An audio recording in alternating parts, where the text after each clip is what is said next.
Cara, assim, eu acho que precisava ter uma atitude de dizer, bom, nós vamos trabalhar com agroecologia. Insumos, essa produção em escala e esse impacto sobre o ambiente tem causado diversos problemas ambientais, sociais. A produção de soja tem financiamentos, tem seguros, o que produção de alimentos, de frutas, de verduras não tem.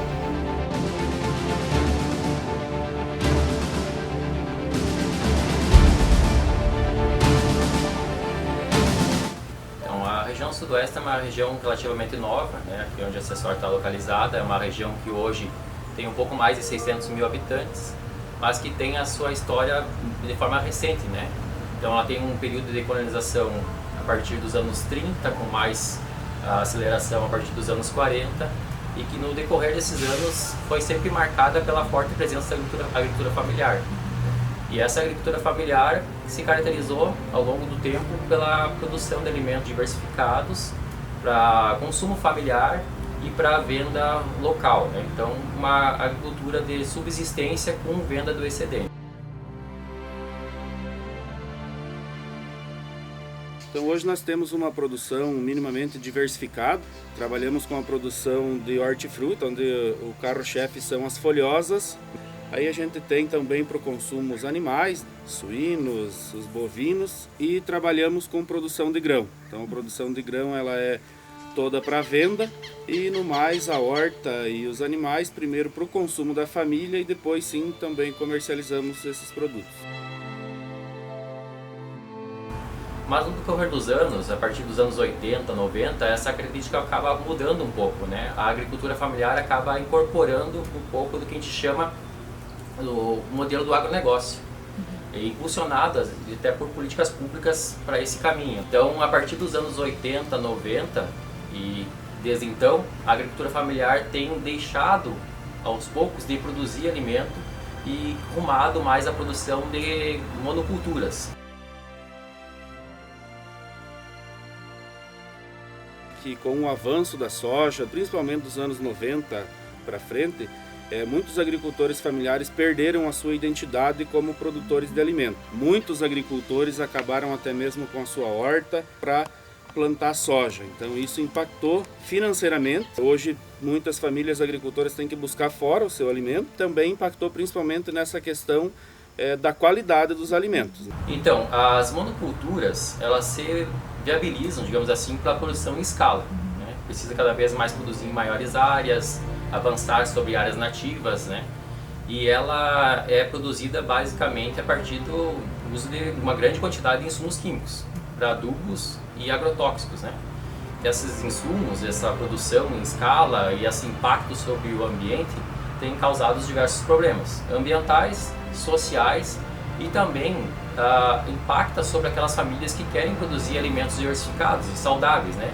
Porque a gente tem um sério problema com a aplicação principalmente de agrotóxicos de derivas, que o vento acaba levando esses agrotóxicos para vizinhos que não utilizam necessariamente esses produtos e isso acaba impactando na produção diversificada de outras famílias, que não estão na lógica do agronegócio, que querem produzir de outra forma, mas que têm a sua produção impactada pelo modelo.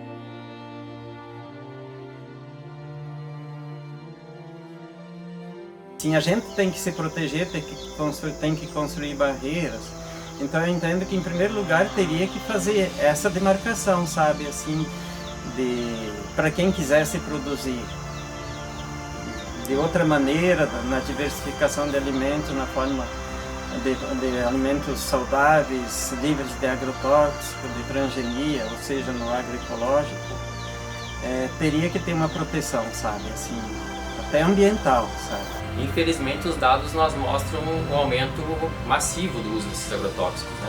Aqui na região sudoeste, se nós pegamos os dados de 2013 a 2023, nós saímos de um uso de pouco mais de 8 mil toneladas de agrotóxicos utilizados aqui na região para um volume acima de 15 mil toneladas de agrotóxicos utilizados aqui na região sudoeste. Esses são números oficiais, mas infelizmente, por a gente estar numa região de fronteira, a gente sabe que esses números são ainda maiores.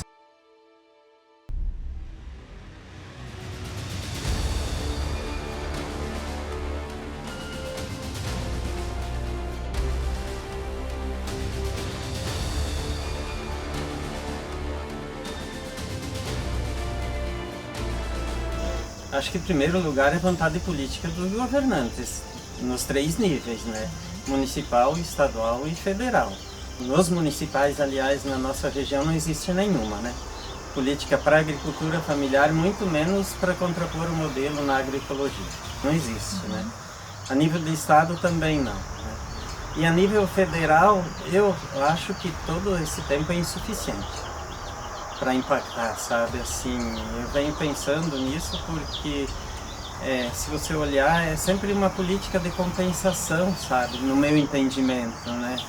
Tem algumas iniciativas na questão alimentar e tudo, mas não é uma coisa que vai contra o sistema da monocultura da soja. É para minimizar algumas coisas assim e dar um alentozinho para os agricultores familiares, né?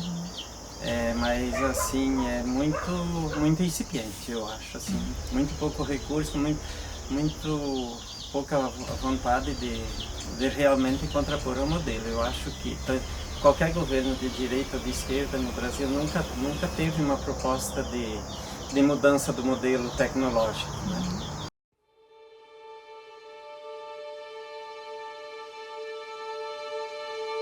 Seria muito mais fácil, mais prático, né? E essa é uma questão que restringe bastante a produção orgânica. Se nós formos comparar, a produção de soja tem financiamentos, tem seguros, o que a produção de alimentos, de frutas, de verduras não tem. Não tem um seguro. A nossa produção familiar aqui, as hortas são a céu aberto, então nós sofremos muito, nós não temos uma política pública de seguro que garanta essa produção. Muitas vezes nós perdemos ou por excesso de chuva ou por excesso de sol. E a gente perde e não tem nada que nos ampare. Perdemos o custo das mudas, da semente, do trabalho, da adubação e tudo mais, e não tem como repor. Falta políticas públicas nesse sentido. Quando nós vamos acessar algum recurso junto aos bancos ou cooperativas de crédito, o recurso que nos é oferecido ele é na mesma linha do Pronaf Investimento, do Pronaf Mais Alimentos, que é acessado para as demais culturas de grãos, de produção de carne, principalmente em grande escala. Então nós não temos uma política diferenciada e voltada de fato para a agricultura familiar. A presença da ocupação aqui na região sudoeste e à medida que o campo vai se organizando, surgindo organizações e movimentos sociais aqui na região, esses movimentos e organizações sempre tentaram construir outra forma de produzir alimentos, né? Trabalham para isso e se esforçam para essa outra lógica, que é, primeiramente, buscar condições que as famílias permaneçam no campo, produzindo de forma diversificada para a alimentação da própria família, para o abastecimento local, e a gente busca também o trabalho para uma produção de alimentos saudáveis, no que a gente chama na lógica da agroecologia, que leva em conta os aspectos sociais, ambientais e da produção, claro, na perspectiva de geração de renda para as famílias. Mas com esse outro pegado da produção de alimentos, que não é só produção e lucro, mas que levem aspectos à produção de alimentos que considere a presença e a preservação do meio ambiente, o acesso à alimentação como direito, principalmente do nível local para o regional e assim por diante, mas que tenham esse aspecto um pouco maior da visão do todo, né, e não só com uma lógica produtivista. Em segundo lugar, é recurso mesmo, porque assim, o que tem no institucional é um pouco que ajuda para algumas famílias. Mas os agricultores não vislumbram um futuro na agroecologia. Assim, nem na sucessão, sabe? Mesmo quem optou por agroecologia não consegue dar uma perspectiva para os filhos deles visualizar uma qualidade de vida boa, uma alternativa deles continuar na agricultura, né, familiar. Eu acho até que precisaria pagar para os agricultores familiares, no geral, mas principalmente para a agroecologia, mas que tinha que ter recursos que os agricultores pudessem produzir de forma tranquila e ser uma alternativa para o agronegócio. O pessoal vê que a gente produz, às vezes chama a gente de louco, de fora da casinha, porque acham que isso não dá resultado. Até porque a gente saiu do modelo deles, entrou na horticultura, mas é muito difícil.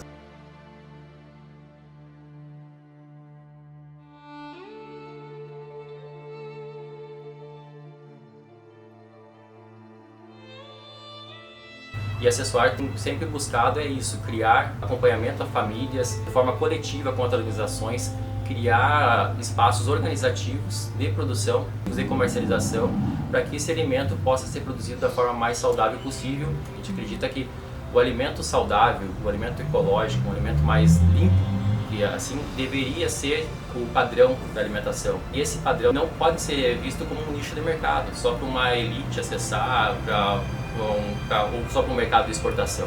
Mas que todo trabalhador e trabalhadora do campo e da cidade tenha acesso a uma alimentação de qualidade. Os produtos que nós plantamos aqui, a grande maioria são comercializados através de uma cooperativa local e esses produtos vão para as escolas. É um sentimento de orgulho em saber que tanto meu filho quanto tantas outras crianças são atendidas com esses produtos. Eu sempre brinco que se tivesse ET e eles baixassem assim na nossa região, principalmente no verão, eles iam dizer que a gente só come soja. Né? Porque o que eles iriam enxergar? Soja. Olha, o Felipe é um cara que luta por isso e que eu quero viver ainda nesse mundo, onde todos e todas possam ter uma condição de vida sem exploração, sem problemas sociais, ambientais, a partir de uma mudança de olhar do mundo para a sociedade.